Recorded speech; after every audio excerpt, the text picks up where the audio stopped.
বান্দাদেরকে বলতেছেন কাইফা তাকফুরুনা বিল্লাহ, আল্লাহ আফসোস করে বলতেছেন বান্দারে তুমি কি মৃত ছিলে না? তুমি তো ছিল মৃত। ফাহিয়াকুম, আমি তোমাকে জীবন দিয়েছি। আল্লাহু আকবার বলেন। আমাদের জীবন দেওয়ার মালিক কে? আরো জোরে বলেন কে? আল্লাহ। আমরা সবাই মৃত ছিলাম। তারপর আল্লাহ বলতেছেন ফাহিয়াকুম, আমি তোমাকে জীবন দিয়েছি। সুম্মা ইউমীতুকুম, আবার তোমাকে মৃত দান করব। সুম্মা ইহয়িকুম, আবার তোমাকে জীবন দান করব। সুম্মা ইলাইহি তুরজাউন, বান্দারে তোমাকে আমার কাছে ফিরে আসতেই হবে, আমার কাছে তোমাকে ধরা দিতেই হবে। সন্দেহ আছে? সন্দেহ আছে? সন্দেহ নাই। মৃত কেমন ছিলাম? আমরা সর্বপ্রথম ছিলাম রূহের জগতে। বলেন কোথায় ছিলেন? রূহের জগতে ছিলাম। সেখান থেকে আল্লাহ পাক রব্বুল আলামিন আমাদেরকে আলমে বুতুন অর্থাৎ মায়ের পেটের ভিতরে নিয়ে আসছেন, মা বাবার মাধ্যমে। মা বাবার মাধ্যমে আমরা মায়ের পেটে আসছি, আলমে বুতুন। সেখান থেকে আলমে দুনিয়াতে আসছি। মায়ের পেট থেকে কোথায় আসছি? দুনিয়াতে আসছি। আবার দুনিয়া থেকে আলমে বারজাখ, কবরে যেতে হবে। কবরে যাওয়ার পরে আবার সেই আল্লাহর কাছে হাসরে, যেইখান থেকে সর্বপ্রথম এসেছিলাম, আল্লাহ পাক রব্বুল আলামিন সমস্ত রূহকে একদিনে সৃষ্টি করার পর বলেছিলেন আলাস্তু বিরব্বিকুম, আমি কি তোমাদের প্রভু না? আমরা নিশ্চুপ ছিলাম। আল্লাহ পাক কয়েকবার বলার পরে আমরা বলেছিলাম ক্বালু বালা। সেখানে আলমে রূহের জগতে আল্লাহকে স্বীকার করেছি, মায়ের পেটের ভিতরেও আল্লাহকে স্বীকার করেছি, কিন্তু দুনিয়া এসে আমরা ভুলে গেছি। ফিতরাতের উপরে, নিজেদের কর্মের উপরে মালিককে ভুলে গেছি। এই জন্য আল্লাহ বলতেছেন বান্দা তুমি ছিলে মৃত, আমি তোমাকে জীবন দিয়েছি, আবার তোমাকে মৃত দান করব, আবার তোমাকে জীবন দান করব, আবার তোমাকে আমার কাছে ফিরে আসতে হবে। ফাউযু বিল্লাহি মিনাশ শাইতানির রাজীম। বিসমিল্লাহির রাহমানির রাহিম।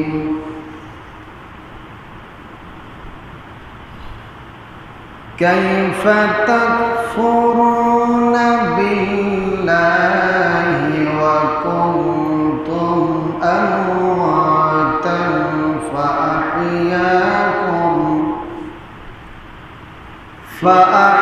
فأحياكم ثم يميتكم ثم يحييكم ثم إليه ترجعون.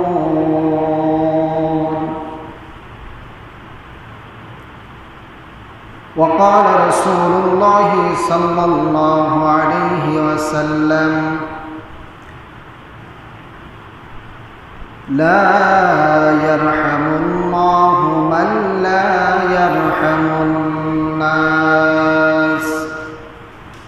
وقال الله تعالى إن الله وملائكته يصلون على النبي يا أيها الذين آمنوا صلوا عليه وسلموا تسليما. সকলে মুহাব্বতের সঙ্গে দরুদ ইব্রাহিম পড়ি। আল্লাহুম্মা সাল্লি আলা মুহাম্মাদিন ওয়া আলা আলি মুহাম্মাদ কামা সাল্লাইতা আলা ইব্রাহিম ওয়া আলা আলি ইব্রাহিম ইন্নাকা হামিদুম মাজিদ। আল্লাহুম্মা বারিক আলা মুহাম্মাদিন ওয়া আলা আলি মুহাম্মাদ كما باركت على إبراهيم وعلى آل إبراهيم إنك حميد مجيد. মুসলিম মোরা ঘুমিয়ে পড়েছি, ডাকাত ঢুকেছে ঘরে,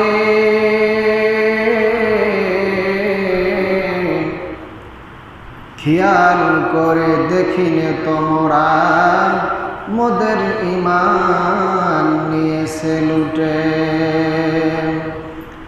কার লাগিয়া কান্দরে মন, তুমি কার লাগিয়া হাসো, যে তোমারে করিল সৃজন তুমি তারে ভুলে আসো। আলহামদুলিল্লাহ, লাখো কোটি শুকরিয়া সেই মহান তাবারক তাআলার জন্য, যিনি আমাকে এবং আপনাদেরকে অত্যন্ত ভালোবেসে দুনিয়ার সমস্ত কাজ থেকে ফারেক করে আল্লাহ তাআলার নিকট যে জায়গাটুকু সবচাইতে বেশি দামি, সেইখানে আসা বসার তৌফিক দান করলেন। এই জন্য আমরা সকলেই খুশি না বেজার, কম না বেশি? তাহলে সকলেই প্রাণ উজাড় করে আকাশ বাতাসকে মুখরিত করে সেই মহান মালিকের আলিশান দরবারে লাখো কোটি শুকরিয়া আদায় করছি। আলহামদুলিল্লাহ, আরো জোরে বলি আলহামদুলিল্লাহ। লাখো কোটি দরুদ সেই নবীর প্রতি, সেই রাসূলের প্রতি, সেই নেতার প্রতি, যেই নবীজির আদর্শের মধ্যে রয়েছেন একমাত্র ইহকাল এবং পরকালের মুক্তি। সকলেই সেই নবীর প্রতি দিল থেকে শিরক মুক্ত বিদআত মুক্ত দরুদ প্রেরণ করি, সকলে পড়ি সাল্লাল্লাহু আলাইহি ওয়াসাল্লাম। সম্মানিত হাজিরিন, কোরআনুল কারীমের প্রথম নম্বর পারা, দ্বিতীয় নম্বর সূরা, সূরাতুল বাকারার 28 নম্বর আয়াতে কারিমা তেলাওয়াত করেছি। রাসূল পাক সাল্লাল্লাহু আলাইহি ওয়াসাল্লামের অসংখ্য অগণিত হাদিসের মধ্য থেকে ছোট্ট একটি হাদিস পাঠ করেছি। আল্লাহ তাআলা যদি তৌফিক দান করেন এবং আপনারা যদি আমার জন্য দোয়া করেন, এই আয়াতে কারিমা এবং হাদিসের উপরে কয়েকটি কথা বলবো। আল্লাহ রাব্বুল আলামিন সেই তৌফিক আমাকে দান করুন। সকলে বলে আমিন, আরো জোরে বলে আমিন। সম্মানিত হাজিরিন, রাসূল কারীম সাল্লাল্লাহু আলাইহি সাল্লামের প্রিয় সাহাবী হযরতে জাবির ইবনে আব্দুল্লাহ, নাম কি?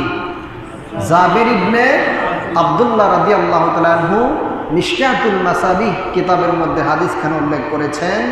তিনি বলেন, রাসূল সাল্লাল্লাহু আলাইহি সাল্লাম বলেছেন, লা ইয়ারহামুল্লাহু মান লা ইয়ারহামুন নাস। আল্লাহ তাআলা ওই ব্যক্তির উপরে রহম করে না, ওই ব্যক্তির উপরে দয়া করে না যে ব্যক্তি মানুষের উপরে রহম করে না, মানুষের উপরে দয়া করে না। আল্লাহু আকবার বলেন। হাদিসের কথা ছোট না বড়? জোরে বলেন, ছোট না বড়? আল্লাহ রাসূল কি বললেন? লা ইয়ারহামুল্লাহু, আল্লাহ তাকে ভালোবাসে না, আল্লাহ তার উপরে রহম করে না। লা ইয়ারহামুন নাস, যে মানুষকে ভালোবাসে না, যে মানুষের উপরে দয়া করে না, যে মানুষের উপরে রহম করে না। Same to same. আপনি মানুষকে রহম করবেন, মানুষের উপরে দয়া করবেন, আপনার উপরে রহম করবেন কে? আল্লাহ। আরো জোরে বলেন কে? আল্লাহ। তাহলে আল্লাহর দয়া, আল্লাহর রহম পেতে হলে মানুষকে আমাকে ভালোবাসতে হবে, মানুষের উপরে দয়া করতে হবে। কথা বলেন ঠিক কিনা? আল্লাহ রাব্বুল আলামিন কোরআনের মধ্যে বললেন, কাইফা তাকফুরুনা বিল্লাহ ওয়া কুনতুম আমওয়াতান। আল্লাহ বড় আফসোস করে বলতেছেন, অনেক সময় আমাদের কাছ থেকে যদি এমন কেউ আমাদেরকে যদি বেশি কষ্ট দেয়, যদি কেউ অতিরিক্ত কষ্ট দিয়ে ফেলে, যাকে আপনি জীবনের প্রতিটি মুহূর্ত ভালোবেসেছেন, মোহাব্বত করেছেন, টাকা দিয়ে হেল্প করেছেন, পয়সা দিয়ে হেল্প করেছেন, এমন কোনো ব্যক্তি যদি আপনাকে কষ্ট দেয়, তখন আপনি কি বলেন? যে তোর জন্য আমি এত কিছু করলাম আর তুই এই কাজটা করতে পারলি? এরকম বলে কি বলি না? বেশি কষ্ট পাওয়ার কারণে বলি যে তোর দ্বারা এরকম কাজ হবে কোনো সময় কল্পনা করি নাই। আল্লাহ রাব্বুল আলামিন তার বান্দাদেরকে বলতেছেন কাইফা তাকফুরুনা বিল্লাহ। আল্লাহ আফসোস করে বলতেছেন, বান্দারে তুমি কি মৃত ছিলে না? তুমি তো ছিল মৃত। ফাহিয়াকুম, আমি তোমাকে জীবন দিয়েছি। আল্লাহু আকবার বলেন। আমাদের জীবন দেওয়ার মালিক কে? আরো জোরে বলেন কে? আল্লাহ। আমরা সবাই মৃত ছিলাম। তারপর আল্লাহ বলতেছেন ফাহিয়াকুম, আমি তোমাকে জীবন দিয়েছি। সুম্মা ইউমীতুকুম, আবার তোমাকে মৃত দান করব। সুম্মা ইহয়িকুম, আবার তোমাকে জীবন দান করব। সুম্মা ইলাইহি তুরজাউন, বান্দারে তোমাকে আমার কাছে ফিরে আসতেই হবে, আমার কাছে তোমাকে ধরা দিতেই হবে। সন্দেহ আছে? সন্দেহ আছে? সন্দেহ নাই। মৃত কেমন ছিলাম? আমরা সর্বপ্রথম ছিলাম রূহের জগতে। বলেন কোথায় ছিলেন? রূহের জগতে ছিলাম। সেখান থেকে আল্লাহ পাক রব্বুল আলামিন আমাদেরকে আলমে বুতুন অর্থাৎ মায়ের পেটের ভিতরে নিয়ে আসছেন, মা বাবার মাধ্যমে। মা বাবার মাধ্যমে আমরা মায়ের পেটে আসছি, আলমে বুতুন। সেখান থেকে আলমে দুনিয়াতে আসছি। মায়ের পেট থেকে কোথায় আসছি? দুনিয়াতে আসছি। আবার দুনিয়া থেকে আলমে বারজাখ, কবরে যেতে হবে। কবরে যাওয়ার পরে আবার সেই আল্লাহর কাছে হাসরে, যেইখান থেকে সর্বপ্রথম এসেছিলাম, আল্লাহ পাক রব্বুল আলামিন সমস্ত রূহকে একদিনে সৃষ্টি করার পর বলেছিলেন আলাস্তু বিরব্বিকুম, আমি কি তোমাদের প্রভু না? আমরা নিশ্চুপ ছিলাম। আল্লাহ পাক কয়েকবার বলার পরে আমরা বলেছিলাম ক্বালু বালা। সেখানে আলমে রূহের জগতে আল্লাহকে স্বীকার করেছি, মায়ের পেটের ভিতরেও আল্লাহকে স্বীকার করেছি, কিন্তু দুনিয়ায় এসে আমরা ভুলে গেছি। ফিতরাতের উপরে, নিজেদের কর্মের উপরে মালিককে ভুলে গেছি। এই জন্য আল্লাহ বলতেছেন, বান্দা তুমি ছিলে মৃত, আমি তোমাকে জীবন দিয়েছি, আবার তোমাকে মৃত দান করব, আবার তোমাকে জীবন দান করব, আবার তোমাকে আমার কাছে ফিরে আসতে হবে। সম্মানিত হাজিরিন, এই জন্য আল্লাহ পাক রব্বুল আলামিন তিনি কোরআনের মধ্যে অন্য জায়গায় বললেন বিল্লাহি ওয়া রাসূলিহি, তোমাদেরকে ঈমান আনতে হবে আল্লাহ এবং তার রাসূলের উপরে। 2 নম্বর ওয়াতুজাহিদুনা ফি সাবিলিল্লাহ বিআমওয়ালি আনফুসিকুম, আল্লাহ বলতেছেন তোমরা যদি নিজেকে ঈমানদার হিসেবে দাবি করো তাহলে তোমাদেরকে 4টা কাজ করতে হবে। কয়টা কাজ? জোরে বলেন কয়টা কাজ? 4টা কাজ না করা পর্যন্ত নিজেদেরকে ঈমানদার বলে দাবি করার সুযোগ নাই। এই 4টা গুণ যাদের মধ্যে থাকবে, এই 4টা কাজ যারা করবে, আল্লাহ রাব্বুল আলামিন বলেন তারাই হলো ঈমানদারিতে সত্যবাদী, ঈমানদারি। আল্লাহু আকবার বলেন। নাম্বার 1 বিল্লাহি, আল্লাহর উপরে ঈমান আনতে হবে। আমাদের ঈমান আনতে হবে কার উপরে? জোরে বলেন কার উপরে? আল্লাহর উপর ঈমান আনতে হবে। 2 নম্বর ওয়ার রাসূল, তার রাসূলের প্রতি।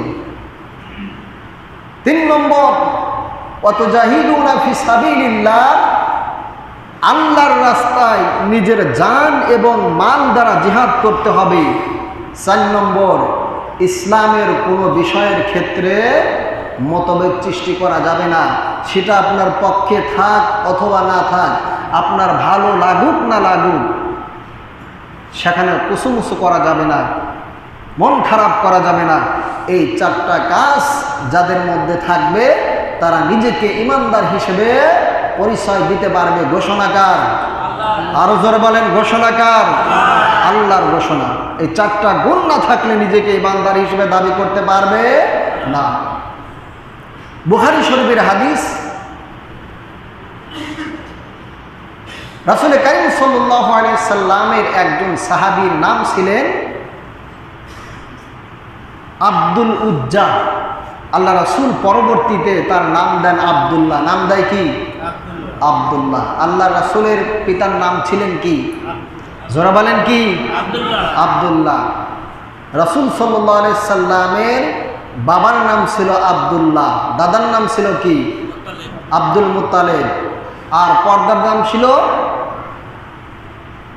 আবুল হাশেম। আবুল হাশেমের বাবার নাম ছিল আবুল মানাফ। মানাফের বাবার নাম ছিল কুসাইয়া, কুসাইয়ার বাবার নাম ছিল কিলাব, কিলাবের বাবার নাম ছিল মাররা, মাররার বাবার নাম ছিল লুয়াইব, লুয়াইবের বাবার নাম ছিল গালেব, গালেবের বাবার নাম ছিল ফের, ফেরের বাবার নাম ছিল নজর, নজরের বাবার নাম ছিল কিনানা। এরকমভাবে রাসূল সাল্লাল্লাহু আলাইহি সাল্লামের বংশধর ছিল 23 জন। আল্লাহু আকবার বলে। আমরা তো 2 জনের নামই বলতে পারি না। এখন যদি বলা হয় যে আপনার বাবার নাম কি, দাদার নাম কি, পর দাদার নাম কি, এরপরে আর আমরা বলতে পারি না। তো সম্মানিত হাজিরিন,